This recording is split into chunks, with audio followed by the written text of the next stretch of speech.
Assistant? Me?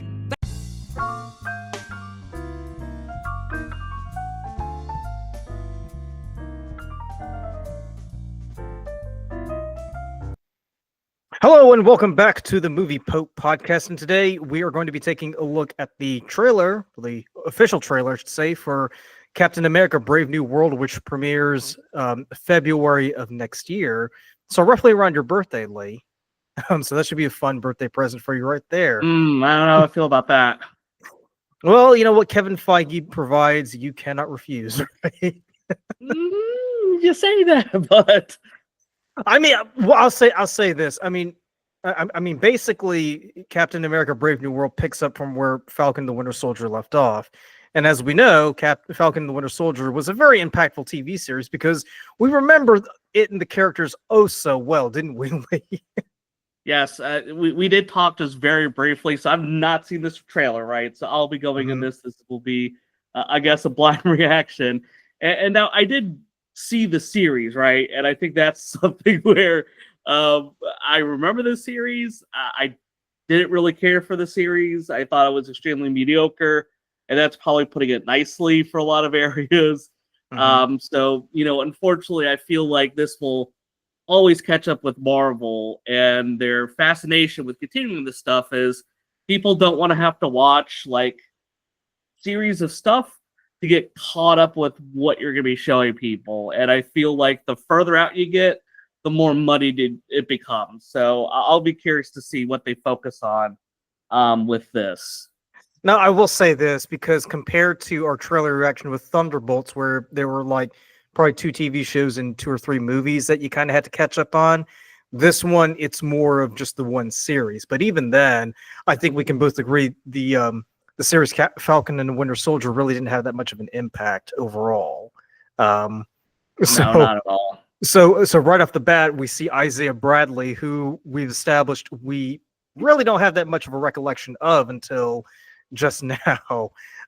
So we're going into it just seeing what exactly is going on here, and yeah, what will happen with Sam Wilson with the Shield.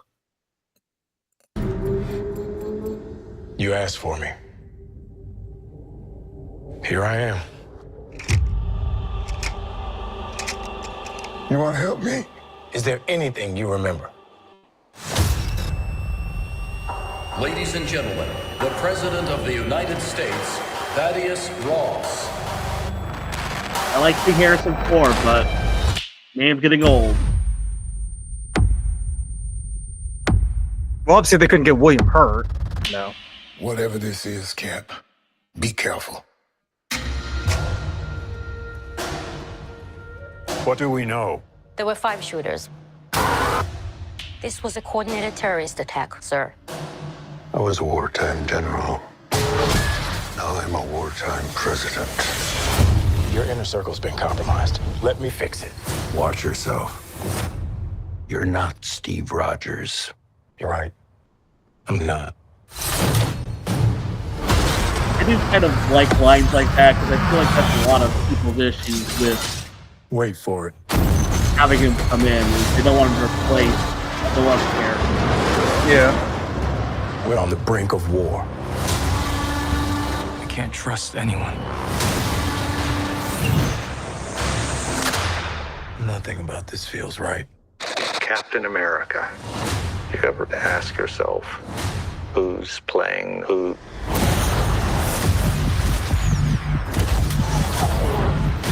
Serious perspective.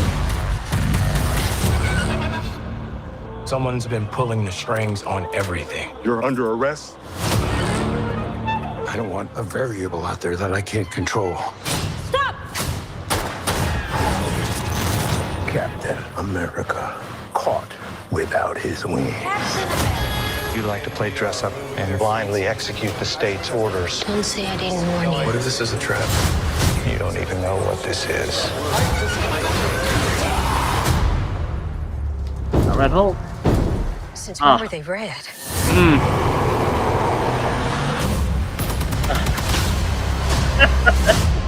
That's so weird. You want me? Come and get me!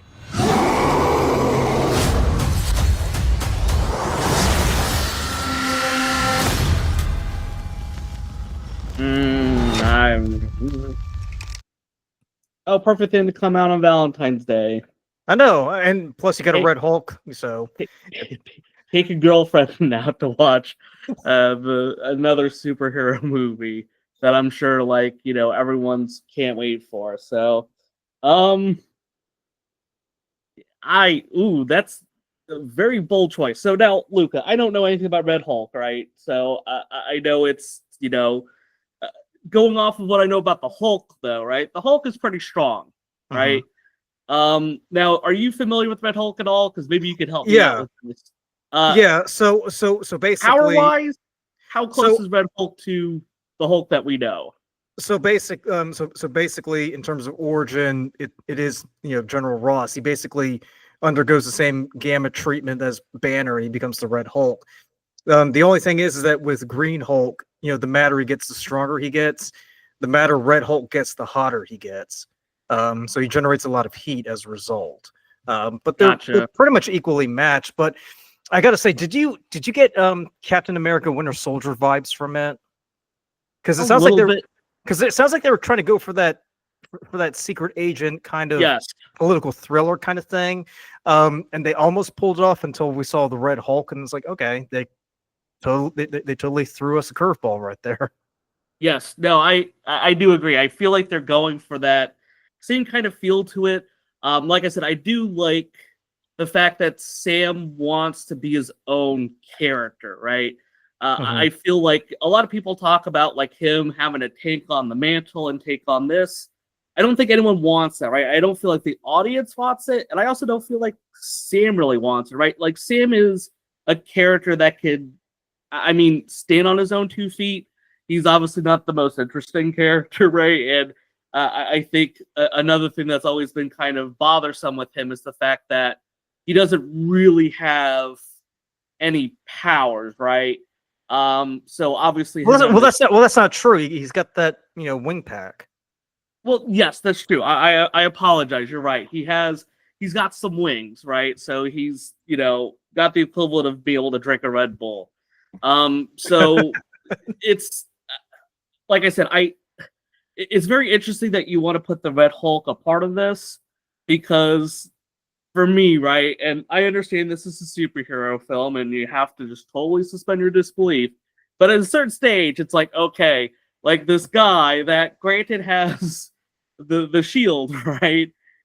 Seeing him fight against Red Hulk feels very odd to me.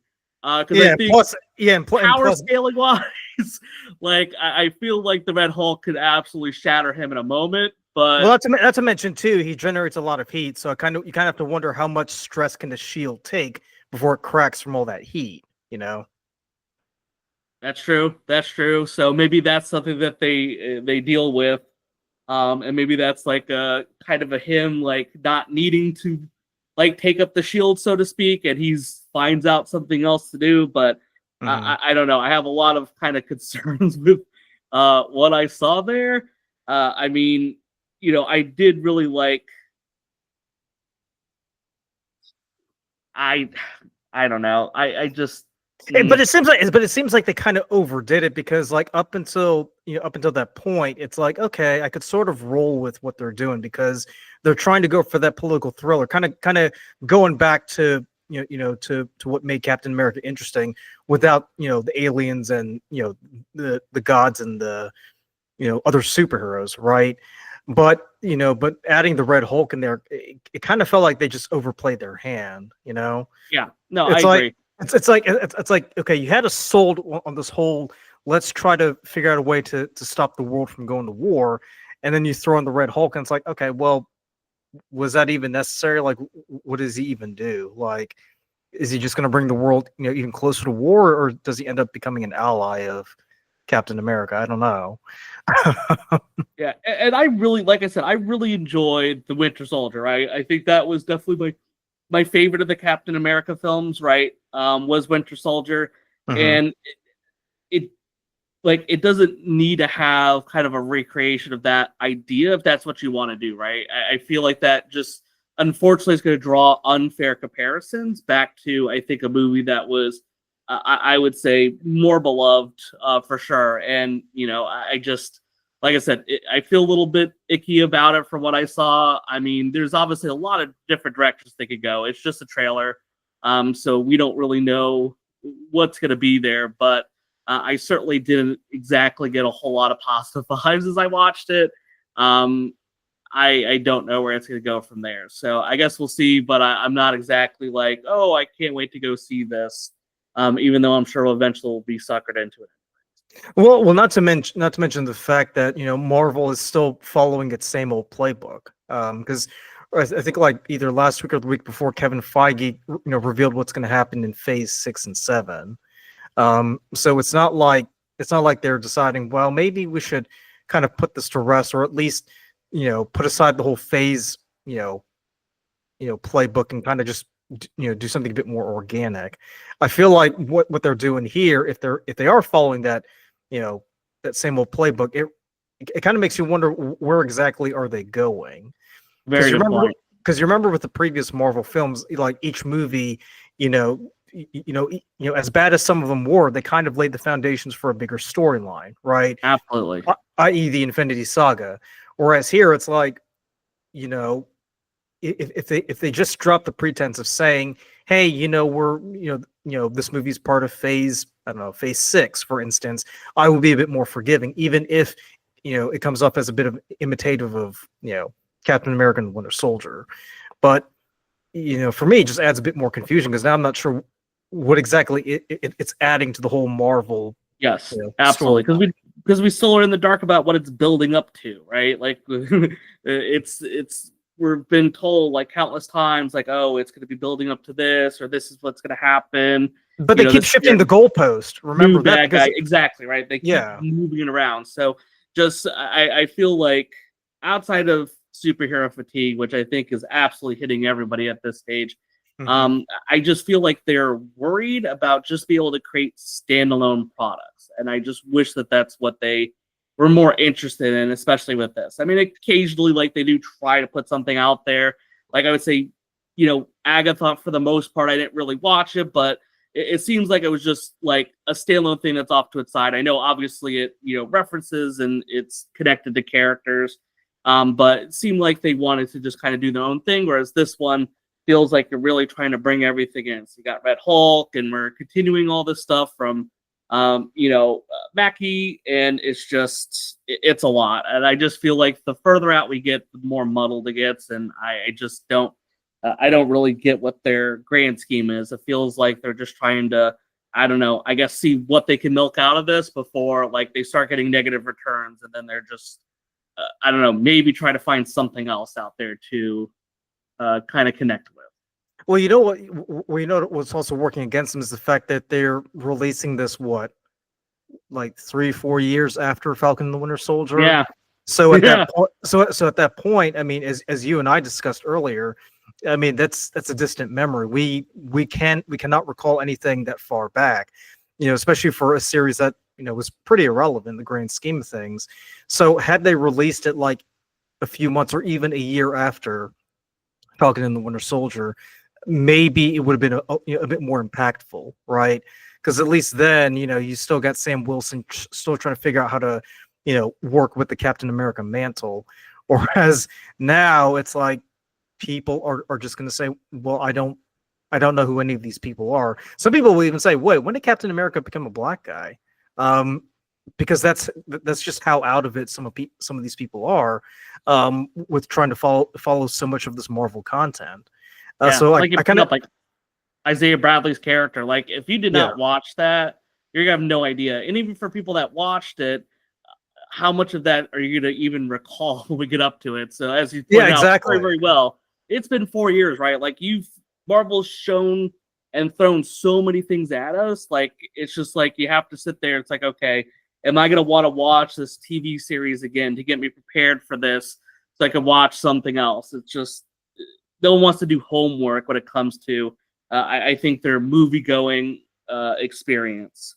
Yeah, and this is the first time that they've done it, too, because remember, Black Widow came out a few years after Civil War, right? Mm-hmm. But in terms of the story, Black Widow is set, in the few months after Civil War. So they've shown themselves to be able to miss the mark, and they're timing really, really badly. So Yes. it's not all surprising that they would decide now is the time to go ahead and release it for whatever reason, instead of having things line up pretty well, where what you see in the movie kind of flows into the TV show and vice versa. But Yes. it's at this point it's like, well, it doesn't even matter. I might go see it just out of curiosity, but just like you, I'm not gonna have any high hopes for it. I'm just gonna No. see it and just be like, okay, well, that's another Marvel movie that out there. So Also, but let's just another thing really quick, right before we Yeah. close on this. Harrison Ford, I love the man, but gosh, like the guy is like he's there, right? Like I mean, like watching the Indiana Jones, the newest ones was unfortunate to see, right? And it just let the man, like, he doesn't have to be in these types of roles. I think like when I see more and more action things and I see Harrison Ford, I'm like, gosh, just like let the guy, like, he could do other things without having to be that type of character. And also, it just feels so weird to have him be the Red Hulk, right? Yeah. I get the fact that, like, it's going to be a lot of CG. It's going to be very CG heavy with him in there. But gosh, it's just going to be very. that CGI was uncanny really, to see. really bad, though, didn't it? Yeah, looked it did. really, It really did not look strong. So I'll be curious what the final product looks. But that's already kind of one of those things I'm going to be paying close attention to as we get up to release. I mean, at this point, Harrison Ford is pretty much, part of the stable of Disney actors that they will not let go. Because I mean, if it's a Star Wars project, he's got to be in it. If it's an Indiana Jones project, he's got to be in it. And apparently now they've suckered him into the Marvel universe, so he's got to be in it now. Like, you almost feel for the guy too, because it's like he could be doing so many things. I'm sure there are movies that he would want to direct right now, but instead he's stuck, wearing a mocap suit, trying to, fight a guy in a wing pack, suit. But it's whatever. But yeah, go ahead and let us know down in the comments below what you think. Do you have any high hopes for Captain America: Brave New World, or are you just as disappointed as we are? As always, thanks for tuning in, and we'll catch you in the next one.